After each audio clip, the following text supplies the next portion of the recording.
Hey everybody, it's your good buddy 650 Ebe here. Back by popular demand is my driveway lineup of my current motorcycles. I'm going to take you down the road here, talk a little bit about each of the motorcycles and their significance, why I own them, how awesome they are, and then of course I would not deprive you all of a startup and exhaust note sound. Just get a nice walk around here. Each one of these bikes are very special to me and they're very unique in their own way. I got this bike in 2013 and it's an awesome motorcycle. I've got some additional parts on it. The Brox Performance full titanium exhaust. I removed the Akrapovic exhaust that came with this bike. To me, that exhaust was too big and this bike really deserved a smaller exhaust like the full titanium Brox Performance exhaust, and that's why I put it on. We've got the fender eliminator, integrated turn signals, lots of carbon fiber. Those of you that are familiar with my channel, you've seen this bike out before. I've done walkarounds on it. We got carbon fiber frame cover and lots of goodies. And this bike is definitely a keeper for me. It's a very special bike. I had a 2010 S1000 when they first came out in March of 2010, and then I got a 2012 S1000, and then in 2013 when the HP4 was available, that's when I got this bike. This bike also has the Bren Tuning ECU flash, the current version, and it makes the bike super fast. It improved the quick shifter, and I'm very pleased with this motorcycle. And these bikes are lined up in order of purchase. So the next bike that I got was the 2013 Ducati Panigale R. And this is a very awesome bike too. It has an L-twin engine. And for me, that was very different than what I was used to riding. My entire life I had been riding inline 4 motorcycles. So this was a unique departure from that. I have lots of aftermarket parts on this motorcycle too. I'm not really going to go into all of the parts because the video will be way too long, but this one also has the integrated turn signals. And this bike is very dear to me as well, even though it had to get its engine completely replaced because of engine porosity. It's still a very unique bike and very special. The next bike that I acquired was the Yamaha R1M 2015. And this is an awesome bike too. It's loaded with lots of electronics. It has built-in Wi-Fi that communicates with your smartphone, and you can control pretty much everything on the motorcycle through that Wi-Fi connection. This one has the Brox Performance full titanium exhaust as well. The headers on the R1M, they're already titanium, so Brox installed a titanium mid-pipe. And the rest of the exhaust, the canister, is titanium as well. I like the turn signals, the LED turn signals on this one, so I didn't replace them. And this bike's instrument cluster is really awesome, as you'll see in just a moment. The next bike that I got was the Aprilia RSV4 RF 2016. And as you can see, this is my track bike for right now. I've done a few track days on it. At first, there was a learning curve for me to get used to this motorcycle. It doesn't have all of the advanced electronics like the HP4 and the R1M, but it does have a very balanced riding feel, and the V4 motor is simply breathtaking on the track. And I absolutely love this Austin Racing GP1R exhaust. I also love the wheels on this bike. So yeah, I use it mostly for track. And the next bike that I got was the EBR 1190RX. I have a lot to say about this motorcycle. It's really, really unique. It has a V-twin motor. Unlike the Ducati that has an L-twin, this one's a V-twin. So each one of these bikes has a very unique and different riding feel. And this bike is just amazing. It feels like it rides on rails. It feels like it's a 600cc motorcycle. It's really nice. They gave me the HMF exhaust, and the ECU is tuned for the exhaust, so this throttle response is really awesome on this motorcycle. I had the wheels painted to match the decals, and that came out brilliantly. And I still haven't surrendered their EBR Wisconsin plate, and you can probably tell why, because it matches the bike perfectly.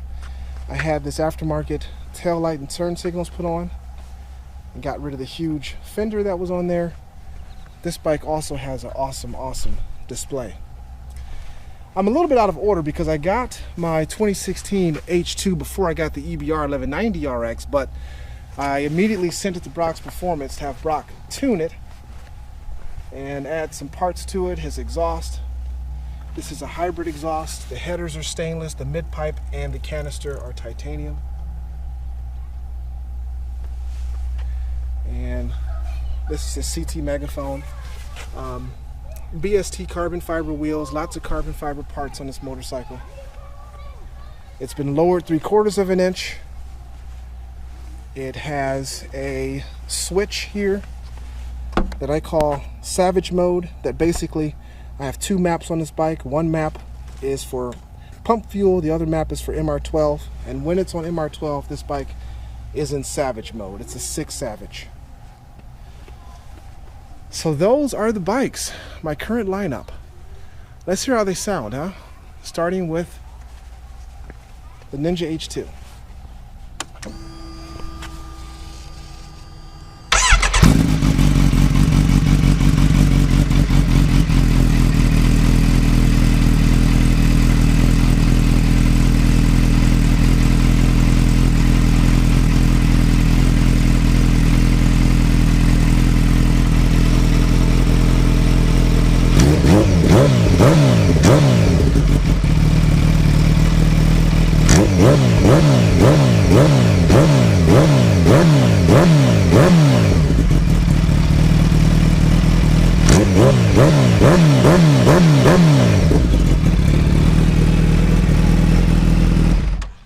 All of these bikes have been warmed up previously, just so you know.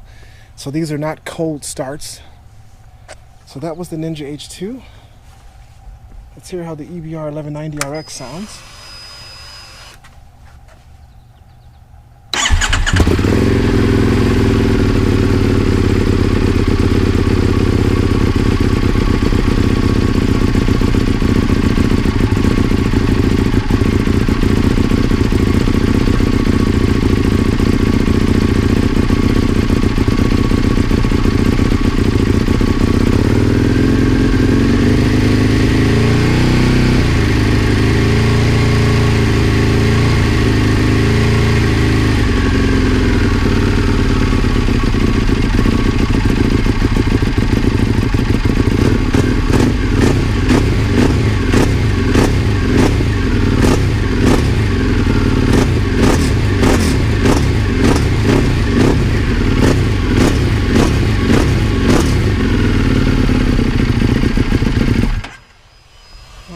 That's the EBR 1190RX. All of these bikes are only being revved up to 4,000 RPM.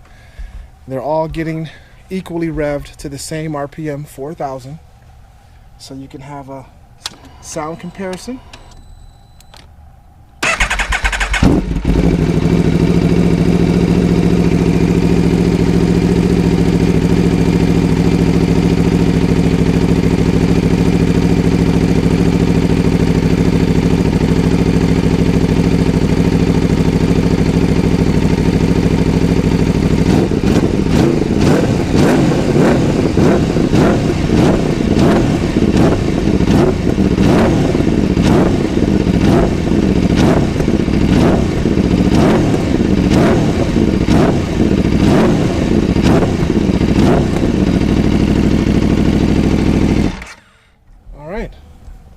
Got a little duct tape on her there. No reason for that to be there. But that's the Aprilia RSV4 RF. And here's the Yamaha R1M.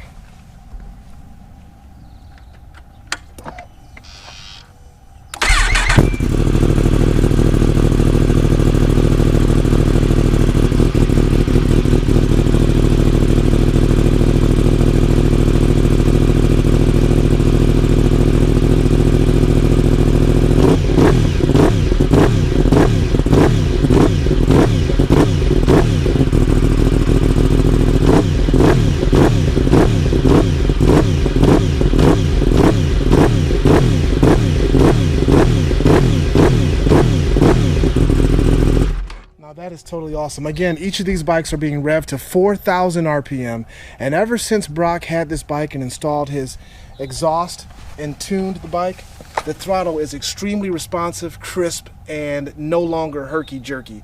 This will be the next bike that I ride on the track, and I am totally looking forward to it. On the street, it is amazing, so I'm just definitely looking forward to this bike on the track. So next up, we have the Ducati 1199 Panigale R. The exhausts are under the body on this one.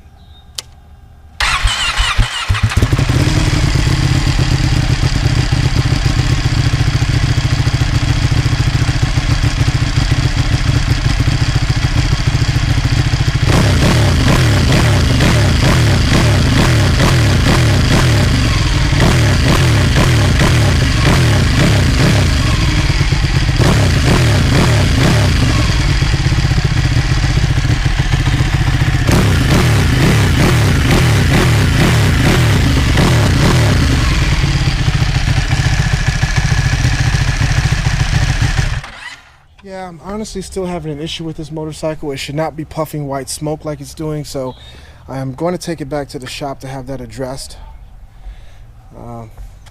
next week.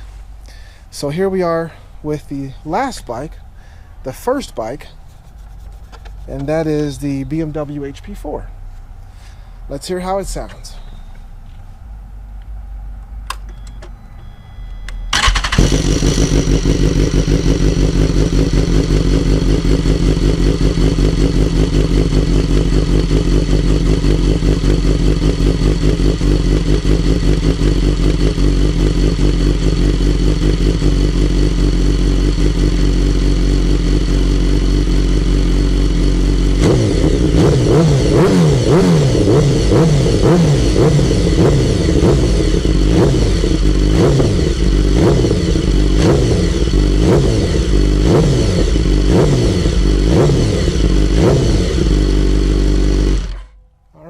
Again, each bike was revved only to 4,000 RPM.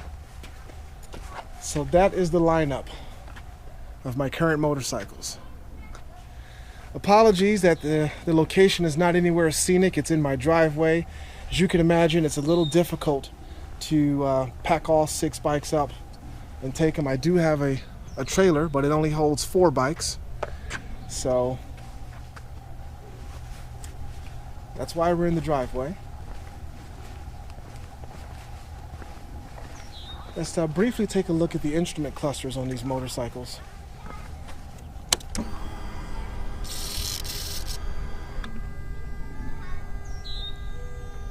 So those are the gauges for the Ninja H2. And I installed an aftermarket shift light that works very well. It's by Heel Tech. It works remarkably well. Like, you can control it with your Android or iPhone, and you can change the shift color to an infinite number of colors. Any color that's on the rainbow you can pretty much use. And these are the gauges on the EBR 1190RX.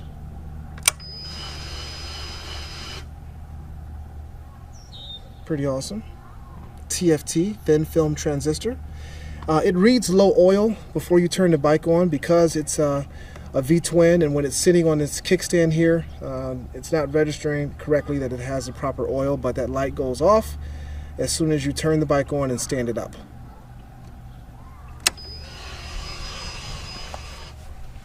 And we have the gauges on the Aprilia RSV4. They're pretty basic, pretty standard gauges. This bike is still in track mode, so that's why the trap timer is on there, the lap timer is on there and whatnot.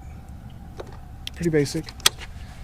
And then we go to something that's absolutely not basic, and that is the thin film transistor gauges on the Yamaha R1M. Pretty awesome. Shows you the amount of brake pressure that you're using. Pretty awesome. And we have the thin film transistor gauges on the Panigale.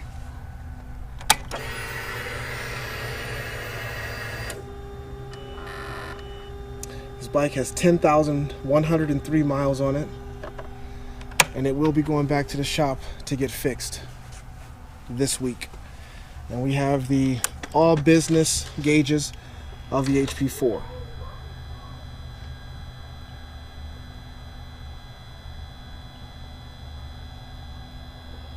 So there you go. What more can I say about these awesome motorcycles? Each one of them is a great motorcycle. Each one of them does something very different and excels in something that the other one doesn't. Every time you ride one of them, it's a joy to ride because they're all doing very different things. Like for example, the EBR has a single disc on the right side. So this, if you look at it, it almost looks like a single-sided swing arm that you would find on the rear motorcycle, because there's nothing there obstructing the beautiful layout of the tire and wheel. And I can talk to you for days and weeks about the Ninja H2. It's just a remarkable motorcycle. Which one is my favorite? You know, it's hard to say. It's really hard to say. I mean, I guess it depends on which one I'm riding at that particular time. The Ninja H2 is definitely one of my favorites because I'm a big guy and this is a big bike and I'm extremely comfortable on it. And I also love all of the carbon fiber that's on the motorcycle. The EBR 1190RX is one of my favorites just by its riding behavior and how light it is and how flickable it is. And the V-twin motor, how it rumbles and behaves. The RSV4 is an excellent track bike. The R1M, now that Brock has tuned it and removed the flat spots, is an awesome motorcycle. All of the technology in this motorcycle is just outstanding. It's fun to ride on the street and the track. It's awesome to ride at night on the street because of the bright LED headlights. The Panigale R is a great bike. Definitely needs to get its oil leak addressed, and I think once that happens, I'll be very happy with it again. And the BMW HP4 is just a remarkable machine. It's super fast, handles great, extremely comfortable, heated grips. It's very stunning to look at. It catches the eye everywhere I ride it, and it's just an awesome machine. So those are my bikes. If you enjoyed this video, go ahead and hit the like button. Feel free to share this video with anyone you think might be interested in it. New videos are uploaded to my channel every single week. I encourage you to stop back and check out what we've got going on. We ride on the street, we ride on the track, we go to racing events, we talk to motorcycle people in the industry, and it's just a bunch of awesomeness going on. So, if you're familiar with my channel, you know what I'm going to say now. As always, stay tuned for more videos. Thanks for viewing.